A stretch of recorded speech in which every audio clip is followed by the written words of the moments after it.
ఎంత వీలైతే అంత ప్రభుత్వ పాఠశాలలో కూడా మౌలిక సదుపాయాలు పెంచాలి ఆయన ఆలోచన. మంచి మంచి ప్రైవేట్ స్కూళ్ళల్లో, మంచి మంచి ఇంటర్నేషనల్ స్కూల్స్లో ఏ మౌలిక సదుపాయాలు అయితే పిల్లలకి ఉంటాయో అటువంటి మౌలిక సదుపాయాల్ని గ్రామంలో ఉన్నటువంటి ప్రభుత్వ పాఠశాలలో కూడా ప్రభుత్వాలు చేస్తే మంచిది.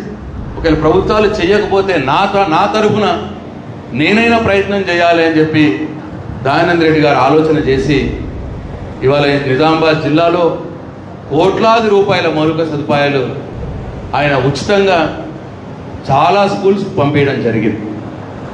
అనేక స్కూల్స్కు కంప్యూటర్స్ ఇవ్వడం కావచ్చు, సైన్స్ లాబొరేటరీకి సంబంధించినటువంటి పరికరాలు కావచ్చు, అట్లాగే డెస్కులు కావచ్చు, స్పోర్ట్స్ మెటీరియల్ కావచ్చు. ఇట్లా అంటే లక్షల రూపాయలు ఫీజులు చెల్లించి ఉన్నవారు, ధనికులు, సంపన్నులు నగరాల్లో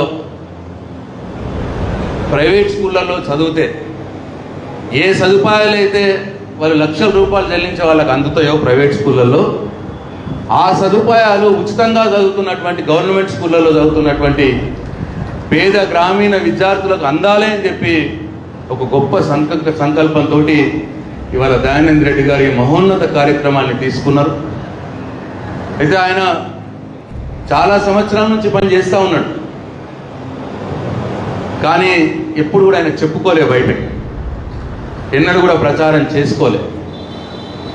నేను ఈ సందర్భంగా ఈ కార్యక్రమానికి రావడం కారణం ఏంటంటే దయానంద్ రెడ్డి గారు చేస్తున్నటువంటి గొప్ప పని తెలియాలి, సమాజానికి కూడా తెలియాలి. తద్వారా సమాజంలో ఉన్నటువంటి ఎవరైనా సంపన్నులు, డబ్బులున్న వాళ్ళు దయానంద్ రెడ్డి గారు చేస్తున్న కార్యక్రమాల్ని వాళ్ళు కూడా అనుసరించి వాళ్ళు 2 స్కూళ్ళకో 4 స్కూళ్ళకో సాయం అందిస్తే మొత్తంగా కూడా బాగుంటుందనే ఉద్దేశంతో నేను ఈ కార్యక్రమానికి వచ్చిన.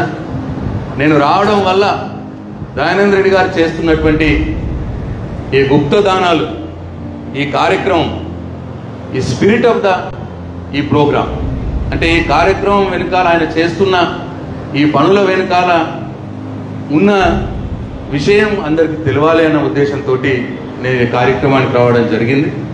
ఇది ఏదో పేరు కోసమో ఏదో రాజకీయాల కోసమో చేస్తున్న పని కాదు. ఆయన అంటే నేను ఇంతకుముందే చెప్పిన, ఆయన బిడ్డ నా కోడలు కాకుండా